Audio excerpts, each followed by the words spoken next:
Có to chứ? Hả? Cái liền.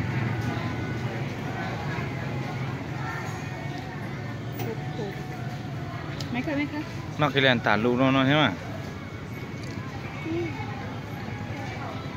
Hai nhớ rồng đó này. Bây giờ nó cái liền nó này. Thìa mà.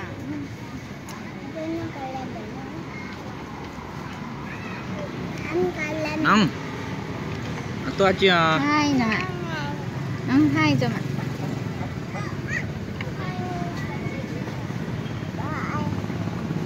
Nhớ rồng nè.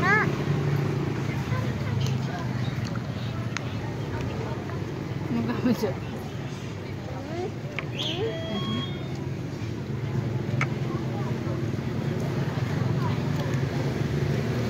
Nóng to chưa? Nó ice cream mà. Gắn lọ ice cream là sao? Ai không? Nó sao? Ice cream chả lọ. Oh, asikin dia yo.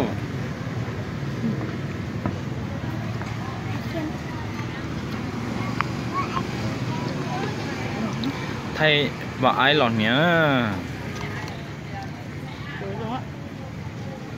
Lọt nhớ ta ra tôi nói cái liền nữa. Có nó bèo đi chả?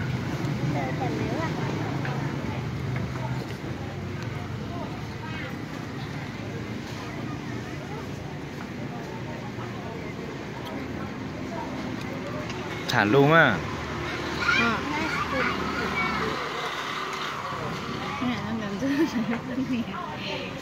Nè, nó lên rất là đẹp quá nè.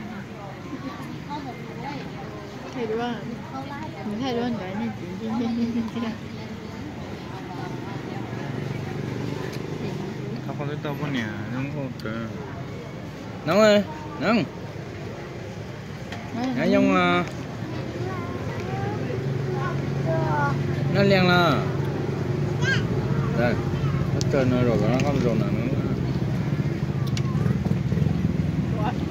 Tụi nó bèo hoa mấy pha.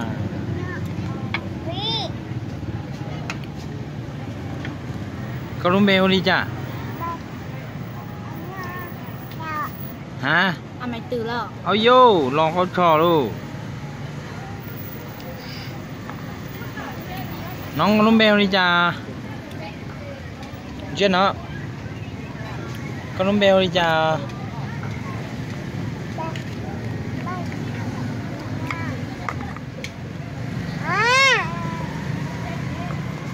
Tạ.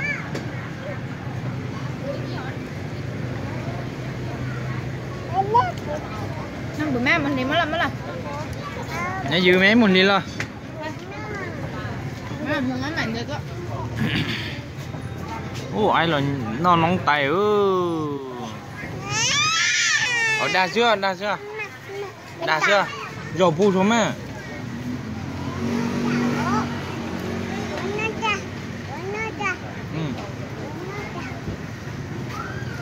Thả luôn mà ấy.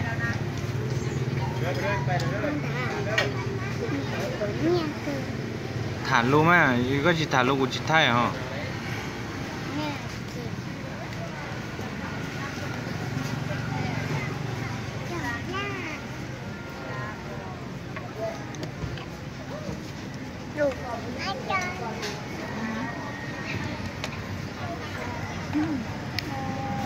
Chạy nóng nè nóng hai nè mà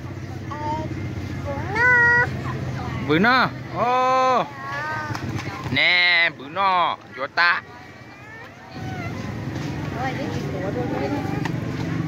cho mùa mày càng tú nữa à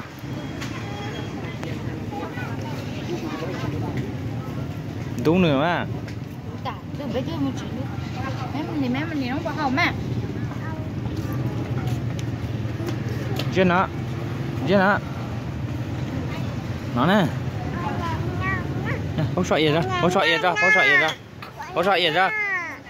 ra bố sợ ỉa cho nè nè bố sợ ỉa cho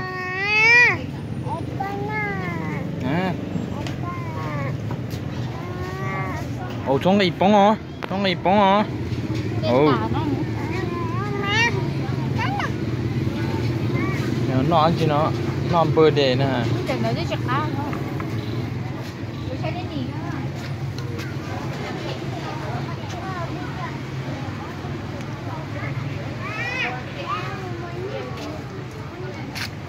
nóng nè nóng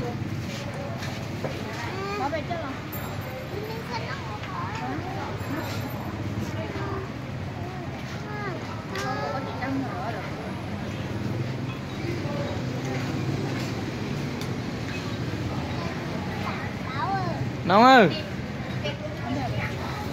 lo phố bay hả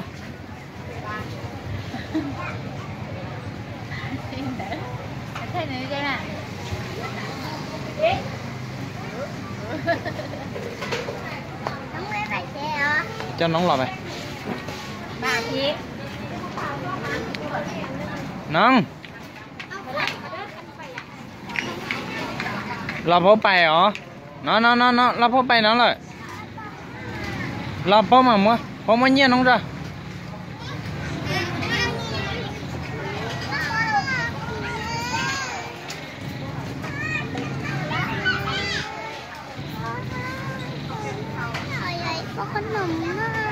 chị thấy mày không ăn chở lúc hot xe nè thâu lắm mày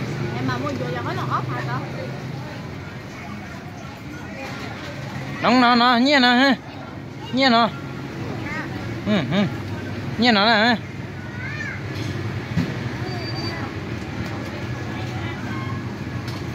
ô nín nhau nín đi ô